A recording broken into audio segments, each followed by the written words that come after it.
We're all so busy living our lives. And then suddenly something cuts through that, something often very unexpected. Paediatric trauma call, 15 minutes. A 71-year-old female with 2 stab wounds to the back. He was found to be in traumatic cardiac arrest. I can't feel any pulses. We're at St George's Hospital in Tooting. Yeah, 24 hours, 7 days a week. I love that question. What's your opening hours? St George's, London. One of Britain's busiest A&E departments, under more pressure than ever. So do you want to watch, darling, or do you want to look away? This is the worst day ever. You never know what's coming in, and you just have to be ready for anything. Gas canisters exploded, 15% burns to hands, face. In a world of uncertainty, we see a life-changing event. I'm ANAP, I need her to get out of here, please. When patients come in, something takes over. I'll be fine. I'm going to be very fine.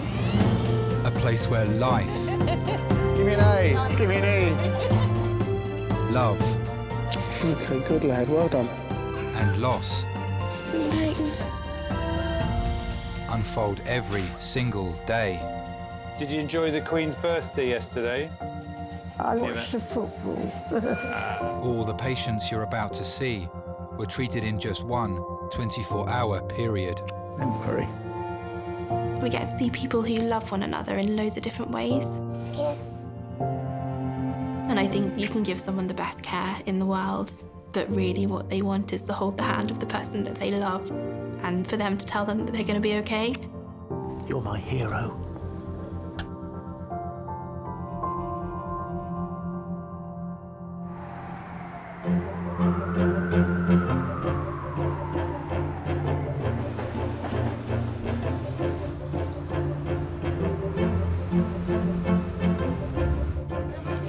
Morning.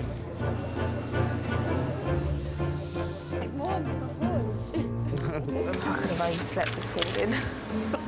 I could have overslept this morning. Maybe they've forgotten about you. God damn it, maybe they have.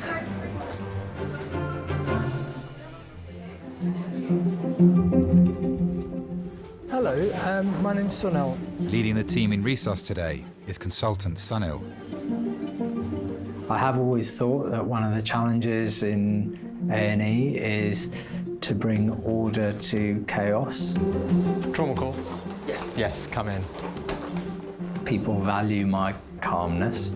Can we cut up seams both sides, and then we're going to do scoop to skin, lift him off this and get the spinal board out. The A&E is quite a chaotic environment. It's quite high pace, high pressure. In those sorts of situations, if you lose your head, it's no good to anyone. Just need to shine a light in your eyes. Once you are a consultant, then certainly at that point, you have to start acting like a grown-up. I may have to bow to your greater judgment. No. For me, I think growing up is when you have responsibility over someone else. Be resourceful. Some people never grow up, and some people have to grow up before their time. Don't message me.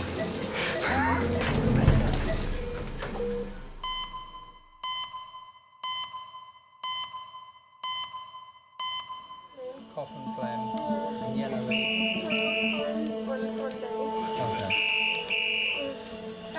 I'm on it. A&E St George's. Right. Okay. Yeah, KSS, yeah. Okay. Thank you very much. Thanks. Bye-bye. Can I have an unknown adult male trauma to resus, please? A 30-year-old man is being rushed to St George's after being injured in a shooting. It's shot in central abdominal.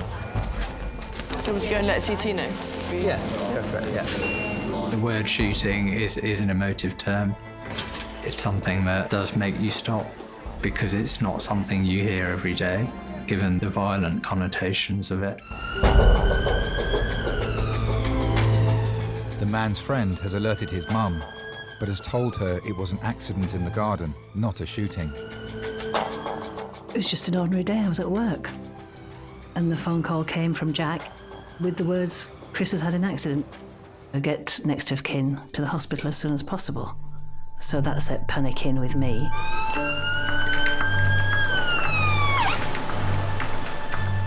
It was all very vague.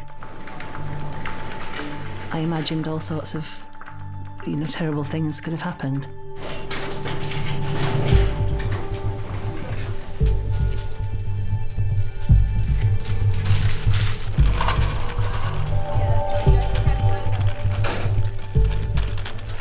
Patient's stable, happy to get him across, and then we'll give you a handover if that's okay. Thank you, yes, perfect.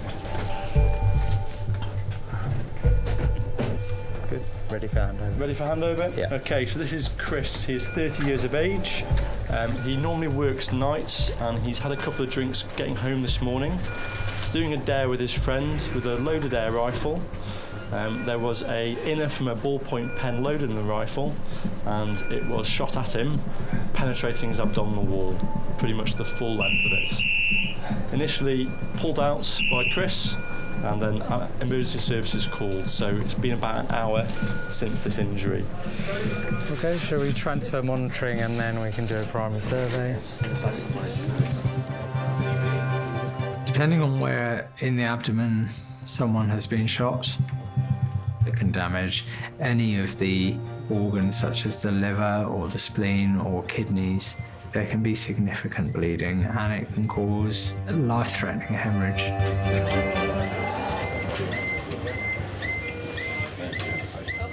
Yeah, come and do the primary.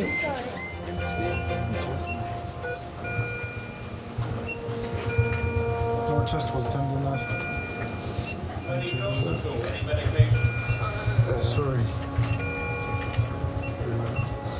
So abdomen is soft or soft?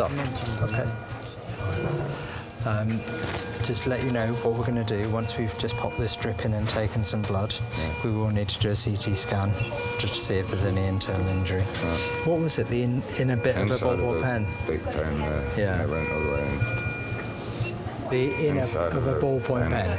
Yeah, that bit there. But it's all out. Yeah, that whole thing. The challenge with injuries that penetrate the skin, be that with sharp implements or long and thin implements, often the entry point is small. And from that, it is virtually impossible to then establish how deep it's gone and how much damage it's done. Doctors suspect that the shot may have punctured an internal organ, so they're sending Chris for an urgent CT scan.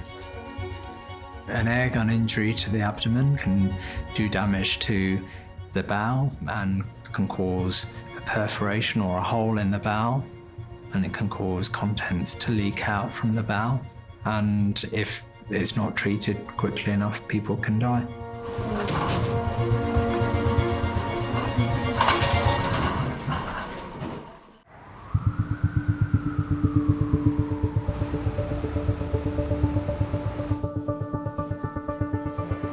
Which way round do you want him?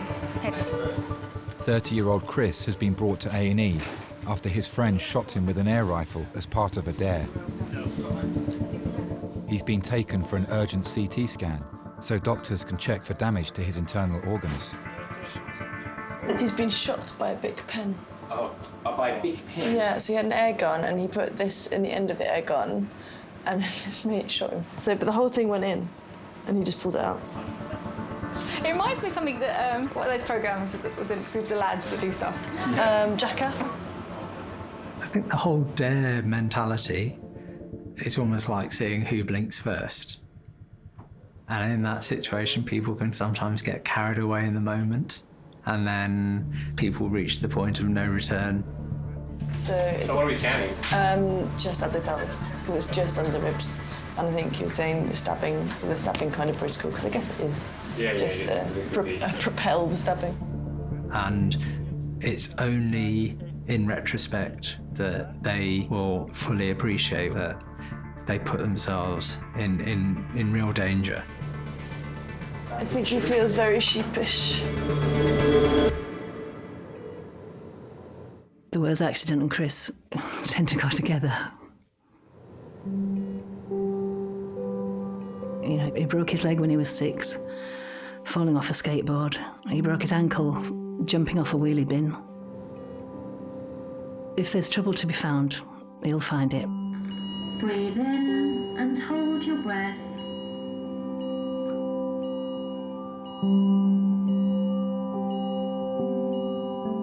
You might have a diaphragmatic rupture.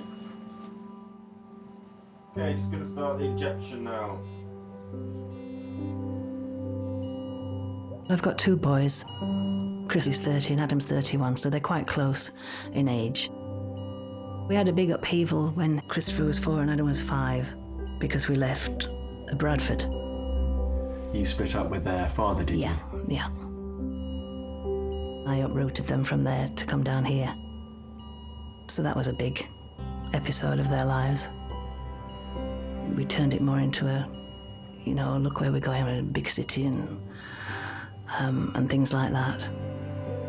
He was only 4, he didn't know what was going on, you know, he just knew we were going to a new life, and even going on a train was a big thing for him, you know. We settled down, we bought a house, we got the dogs, and just tried to make another home life for them.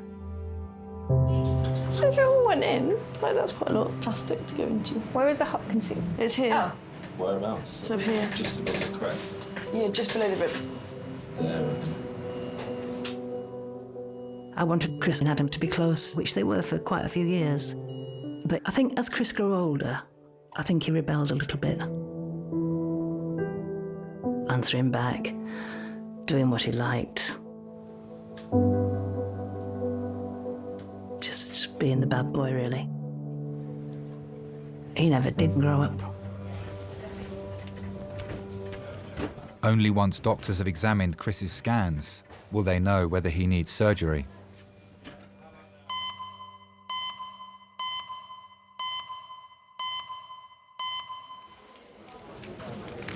Go on then. Let me get my pen out. Get the pen out. See how good your knowledge is. Not very good. Okay. Alcoholic drink to drink up, causing commotion. Vodkas. Pirate flag. 5 Skull and 5. crossbones. Skull bones? It fits. It does. I'm well good at this. You are. You're no help. I know. Sweet dreams are made of thee. Who am I to disagree? Travel the world and the 17. Everybody, look at something. Mashups, mate. No, but that's the thing, it's actually such a good mashup. Yeah, it works really well. 19-year-old college student Lennon has come to A&E with his friend Jeremy after hitting his head on a door frame. Ah, shit, I'm actually probably hungry because I've like not eaten anything. I've got some food. Sure. I've eaten that one bit of cake. His dad is on his way from home to join him. I've got my biscuits in my bag, but I'm not going to eat them. Saving them as a reward. And a reward for battling manfully through hospital. Yeah. I got a call from his college saying that he had bumped his head and had been sent off to St George's. My first thought was that's kind of typical of Lennon, really. He wasn't even supposed to be at college that day. He'd gone back for a birthday party. Hiya. You all right? How you doing? So what happened? All right, so it's Jeremy's birthday, and we had balloons, and I hit a balloon up in the air, jumped to kick the balloon, and I hit my head on the door frame. So I'm 6 foot tall and I'm going to headbutt a balloon in a doorway. Happy birthday. Thanks. You did dent the doorway, though. I dented the doorway. How many people were laughing? A lot. Good.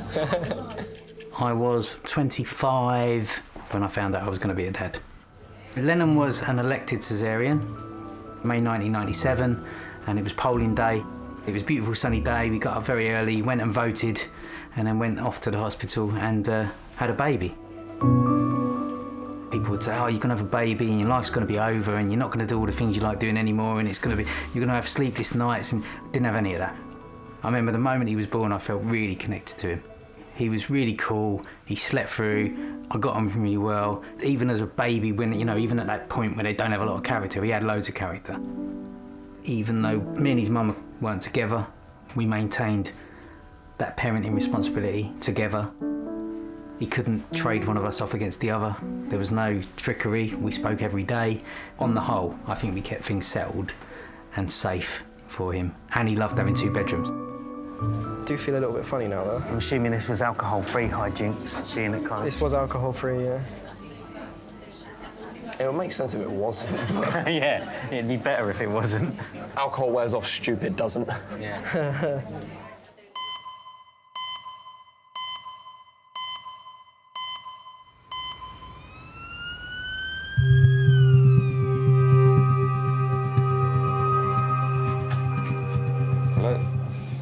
What'd you call my mum for? 30-year-old Chris could need emergency surgery after being shot in the abdomen by his friend. He's been stabilised and is awaiting the results of his CT scan. What did you tell my mum? That's it, that's an honest thing. She's calling me now, I'll call you back. Hello? Yeah, apparently you got to go to A&E, and then I'm in resource. His mum, Mandy, still doesn't know he's been shot and thinks he's been hurt in an accident in the garden. Apparently my mum's in the car park. She's not going to be happy with me. Well, we don't have to let her in. Trust me, she'll find her way in.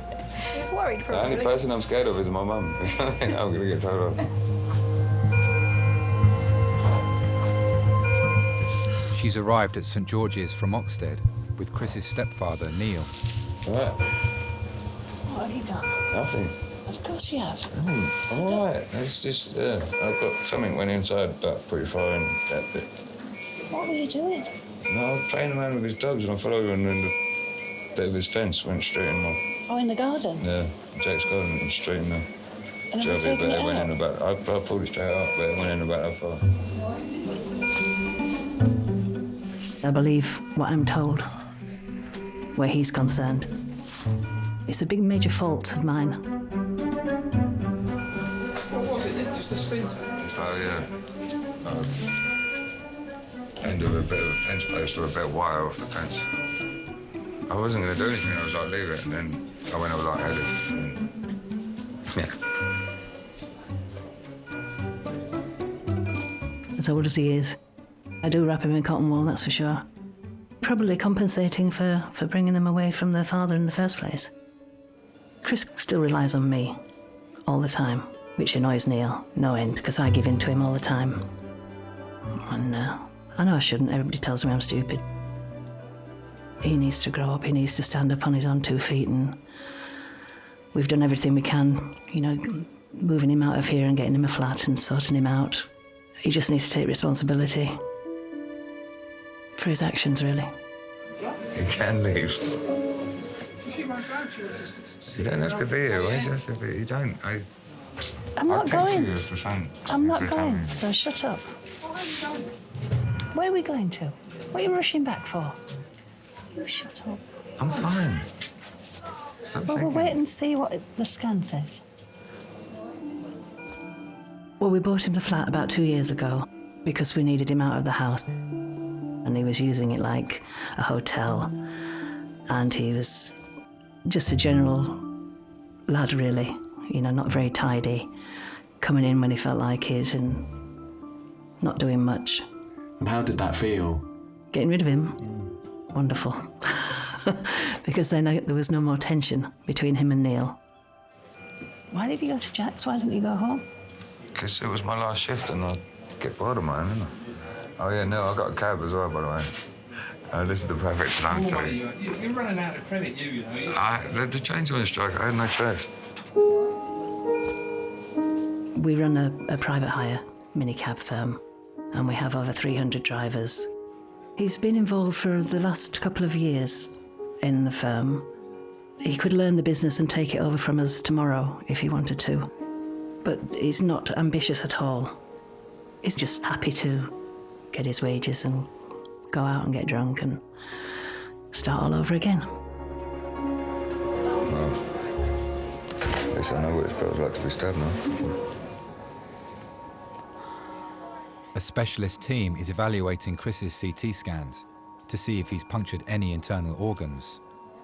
He may require emergency surgery.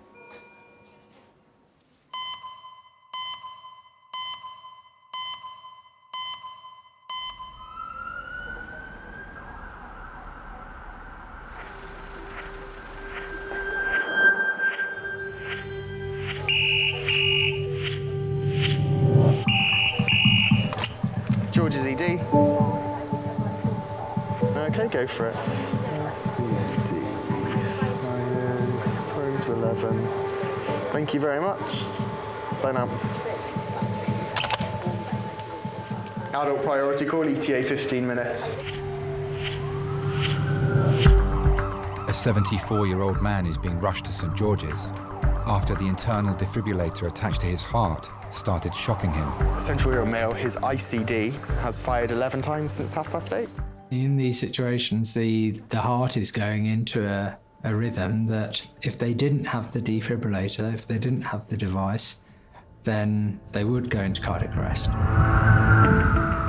Well, as far as I remember, it was an ordinary Tuesday, so that means I would have cooked dinner. Then we were both going out for the evening, so we went in our different ways. Then I came back to the house and my son said, Dad's been rushed to hospital. His pacemaker has been firing off. And that was all the information that really we had.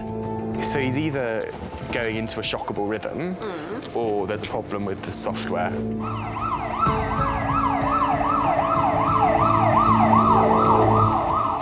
I always knew that there was a chance that he could die because the heart is the heart, and if the heart fails, the heart fails.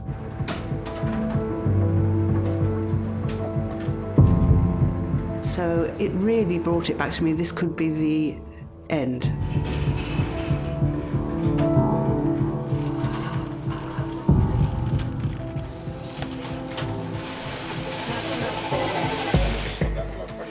Stafford.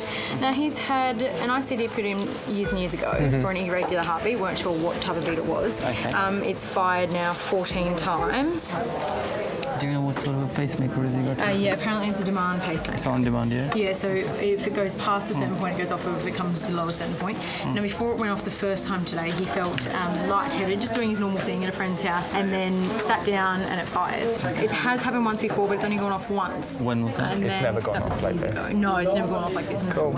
And has he been complaining of a lot of chest pain? Or? No chest pain. Just the lightheadedness? Only the pain when it comes on, and then that's it, and not lightheaded at the moment. Pain from the shock? Yeah, just from the shock. What's his blood pressure been like also? So quite high. What we're going to do is we are obviously going to take some blood samples of you just to make sure everything's all right. And then we're going to have a chat with the on-call technicians. We're going to come and do a pacemaker check on you. Okay. And in the meantime, we'll get a heart racing. I think probably we've had a heart racing already. Doctors must determine whether the shocks are due to a faulty defibrillator or due to problems with Stafford's heart. Stafford, who do you live with back? With my family. Did they know that you've been brought in here? They can contact my wife because she has gone to the church. Okay. It's going to change. My son was trying to get through to St George's, and I think he was put through to the senior nurse in casualty, and he told him that he was all right, that he was having problems with his pacemaker, but that was about it. I hadn't been able to see my dad before he died, and so I suppose that went through my mind. I just wanted to be able to see Stafford again. I drove, and that was the most horrible journey. Okay, I'm just going to send your bloods, okay? I'm a Christian, and therefore, for me, the first person that you ask for help for is God. And so that my natural instinct would be, God, please let me at least get there before he dies.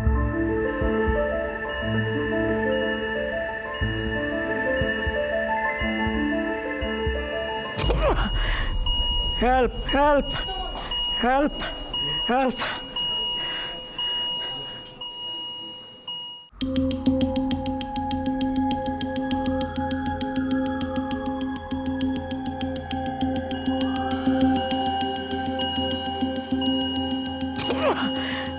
Help! Help! Help! Oh, happened again, is it? Twice. Okay. That's all right. Oh. That's it, so well done. Okay. Why don't we just go now? 74-year-old Stafford is in A&E after his internal defibrillator began to continually shock his heart. I'm going to give you a shock. I know it's very scary. Okay, don't worry. Just relax. That's it. His wife Kathy is rushing to be by his side. Don't worry. Okay. It feels bad. It's not bad. It goes off. You're going to give him a magnet. The magnet, okay. And just break the rhythm. Okay. Stafford is from Sri Lanka, and he'd been to university here and trained and had stayed. He was working as an engineer in England. We met at a social at his church. I was 32 and he must have been 40. He was very handsome and he had this wonderful smile. I wasn't out deliberately looking for a husband and he wasn't out deliberately looking for a wife, but we were, if you see what I mean. So we naturally got together and decided we would meet again. He was much more concerned with the other half than himself. He didn't put himself first, he always put me first. Just happened that he was the right person and we married within about 6 months. I was a little bit worried because I thought, well, what his family might be thinking and my family might be thinking, because in those days there was quite a sort of prejudice against mixed marriages. You know, I don't think it worried us. I mean, if you love somebody, it doesn't matter what they're like. Are you allergic to any medication, sir? No. No. Until a specialist can check whether the defibrillator is faulty, doctors must carry out tests on Stafford's heart. And do you remember the medications that you take on a regular basis? I have warfarin. Why do you have warfarin? Because I had heart condition since I was 35. What heart condition did you have? It was a heart attack, they said. Irregular rhythm. Okay, when was that diagnosed as an irregular rhythm? Oh, 1977. 1977. I was barely born then. Okay. I definitely was. Okay. When the children were about 2 and 3, he was really not well and had to be admitted to hospital where they discovered he'd got heart failure. That was quite scary because we realised that his heart had been damaged. They did various investigations and found he'd got a big aneurysm on his heart. Oh, God bless you. Stafford's wife Kathy and his son Peter have arrived at St George's. By the time I got into the ambulance, it fired 11 times. Did the ambulance come quite quickly? Yeah. I thought that I would be a widow within a few years, knowing the course of heart failure in those days. It was anything up to 5 years. It wasn't something we would discuss because I suppose I knew more because I was a doctor and I didn't want to frighten him. So I didn't say to him, well, you know, you would probably only live for another few years. But I had to keep that within myself, and that's not good. Is it on this side, yeah? This side, yeah. Okay, I'm just going to put this on, yeah? A technical specialist has arrived to check Stafford's defibrillator for faults. Your heart rate went very fast into a dangerous rhythm. Yes. That's where you get the shock. Yeah. But the device worked. It stopped your... Oh, yeah. It went to normal rhythm again. Yes. So you had a total of 25 shocks. 25. Yeah. The battery would be flat. Yeah, because some... 14 episodes. Yeah. Trying to stop the very fast rhythm. It's too fast, like 260. Oh. The battery is okay. Battery's okay. As Stafford's defibrillator is fine, doctors now know the problem is with his heart.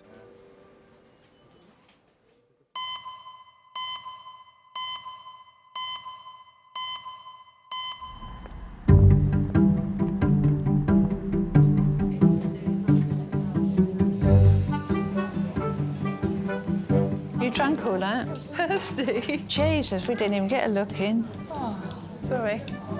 I don't think I've got another £1.50. It's not, it's £1.20. One water was £1.50. £1.20. I wouldn't pay £1.50 for water. No, haven't they got a drink fountain thing in here? She's popular, isn't she? £1.20. I think that's what it is. Yeah? I was just going to get mine out. Where'd you get that purse from? You. Me? Turkish fake. Shut your face. Doctor, I can't feel my legs. That's because you don't have any arms. That's the worst joke. It's great, it's great. 19-year-old Lennon is waiting to be seen by a nurse after cutting his head on a door frame. He's in A&E with his friend Jeremy and his dad, Mark. I was going for a kip when you text me. So now I'm here. Sorry. I was going to say, no, my dad had just been like, oh, I'll be fine. Just go back to bed. I thought about it. My life before I had Lennon, I was working for one of the big record companies. The music industry in the 90s, it was like the last days of Rome, really. I got there just as Britpop was breaking. There was a lot of money being spent on those bands. There was a lot of money being spent on the parties and the after-show parties and the concerts, and yeah, it was exciting times. And the view was that you could kind of go out and party as hard as you wanted to, as long as you got into work the next day. So, I mean, I remember one night spending a night at the hotel with Radiohead at one of their after-show parties that they took back to the hotel, and kind of it went on all night, really.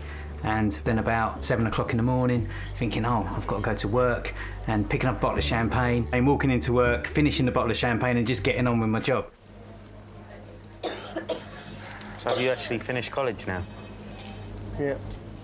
Let's start paying me some rent then. I'm an adult now. Yeah.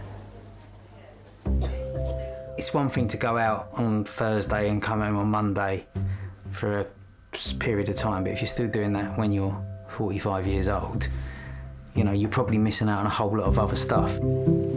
Some of the more excessive behaviours I had when I was younger were certainly grounded by the fact that Lennon's around. I wouldn't want to lose that emotional anchor. I don't think I would be sunk without him, but I would be wayward without him. All right, that's enough, Jeremy. So immature. Well, there are people in here who are sick. I'm sick as well. All right. Sick as in good.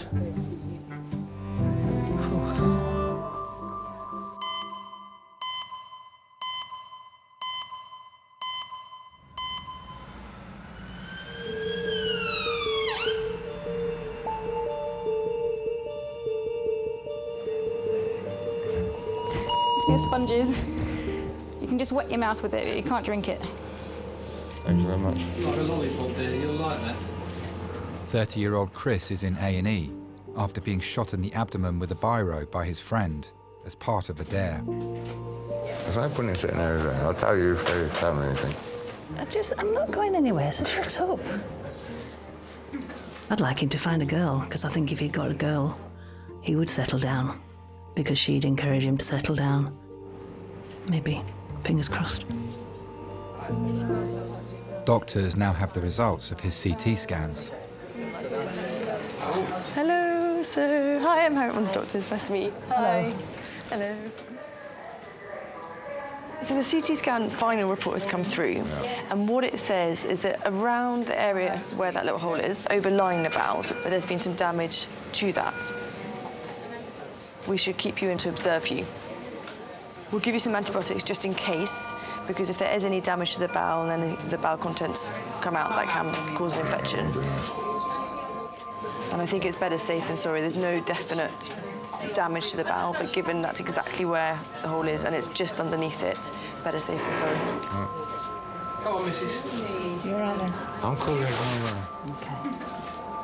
Let me know if anything changes. Don't worry. Stop panicking. Bye-bye. People sometimes, when they get unwell, they will get unwell over a period of time. And it won't be that they collapse immediately or they start bleeding or hemorrhaging suddenly. Ah, shit. Better get you up to the ward soon, all right? Can I get something for the pain? Yeah, it's killing me, right?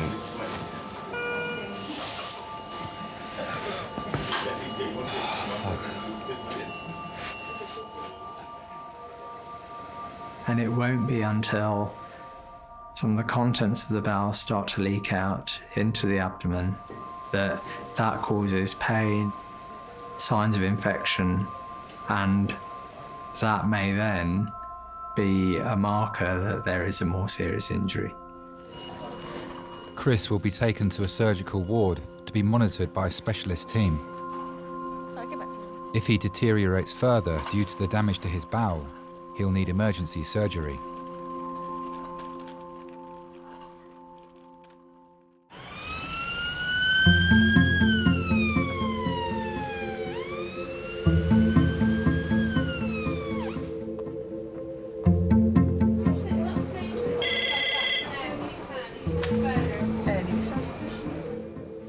Stafford has been brought to A&E after his internal defibrillator was repeatedly shocking his heart.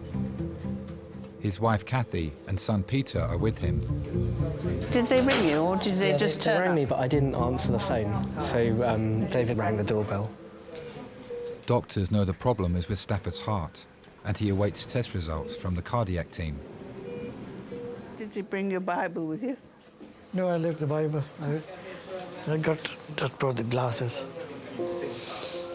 The boys were about 7 or 8 years old, and the doctor had recommended that he retired because of the stress at work. It was easy, we could just do it because that was going to be what would help his life and his medical problems.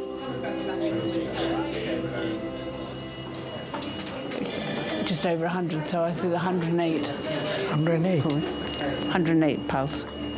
That's not bad. Through whatever circumstances, men are looking after the children when they're in their 20s and 30s. I think that's hard. That's demoralising often because they can't get work.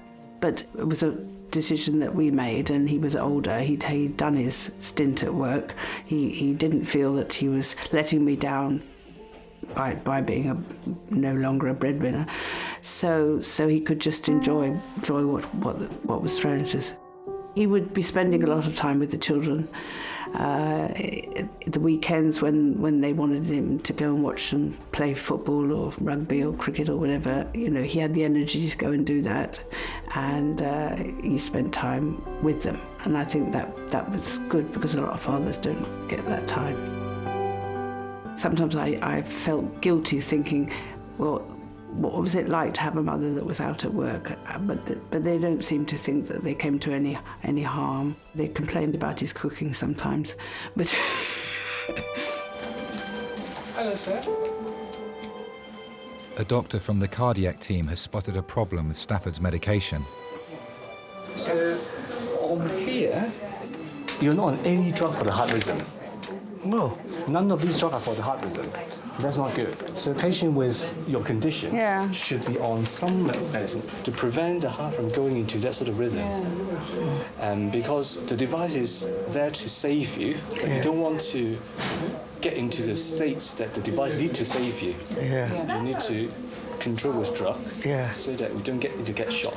Okay, so it's definitely something that we need to think about putting you on either a beta blocker or something like that.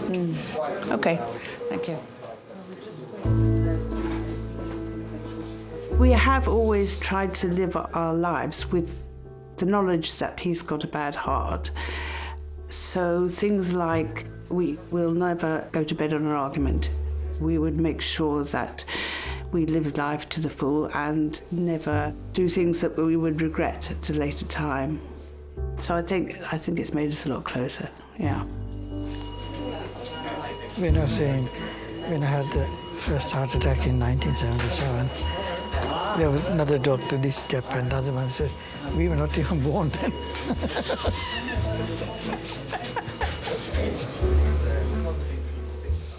Stafford will be taken to the cardiac ward, where doctors will decide what medication can best control the irregular rhythm of his heart.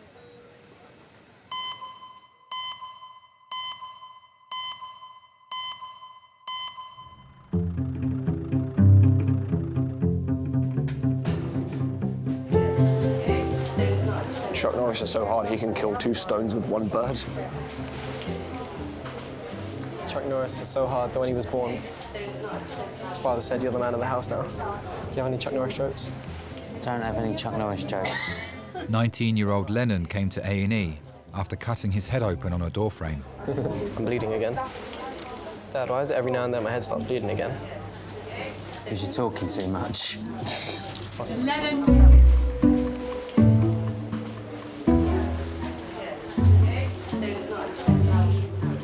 What has being a father taught you? It's taught me that I could do something good that wasn't about making money or impressing anyone. It taught me that I could just be who I am and be there for somebody in an unconditional way.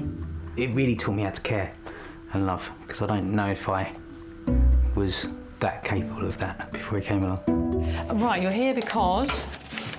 I banged my head. Okay, how did you bang your head?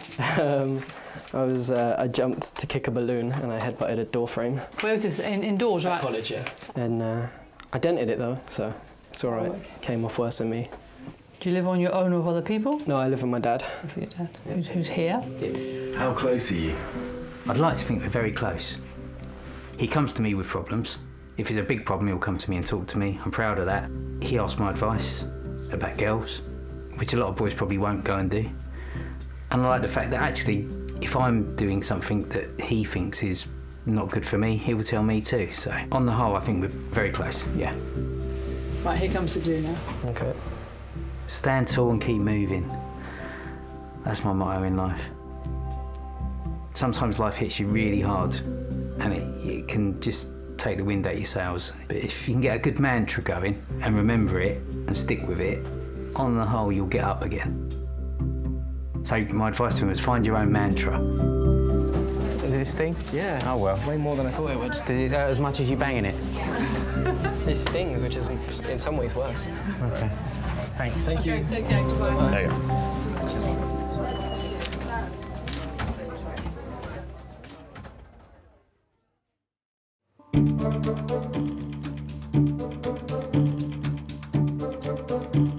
So I finished college early this year, and we won't go into what grades I got. Now I'm working in a hotel, in a restaurant in a hotel. I'm basically a waiter, but yes, it's nice. It's fancy if you say you work in a hotel. So is Lennon as rock and roll as you are? No, he's not as rock and roll as I am. He's probably a lot smoother and a lot cooler. He's very laid back. Sort of in my eyes, the way I see it is he's my dad, and like he'll always be a role model.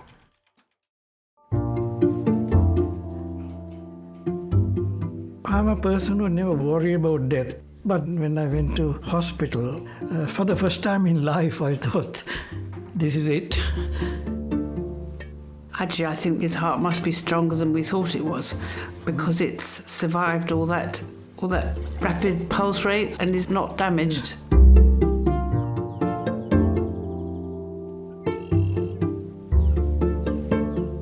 I like to think about the blessings I have. We have become closer, very much closer than before. Every time I wake up in the morning, I think, oh, this is something good that's happened, really good, really good. Mm-hmm. Yeah. Because if you nearly lose something, then you value it more, don't you? Mm.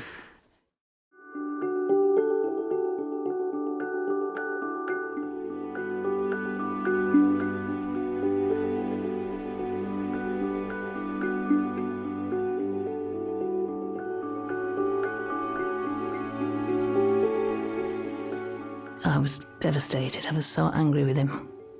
I don't know.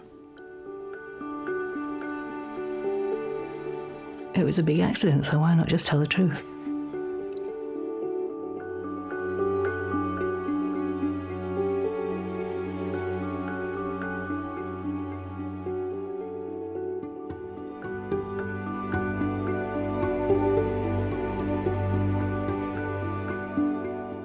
They took out half my large intestine and then left me with an ileostomy, which is like a bag. And then 3 weeks in hospital, and I'm still waiting now to get put back right. I went down to about 6 stone, I think, at some point, 6 or 7 stone. So it's quite hard to put weight back on, but getting there slowly. Oh yeah, no, I need to grow up, definitely, 100%. Time's your bingo start? About 8:15. Yeah, I'll get you there on time.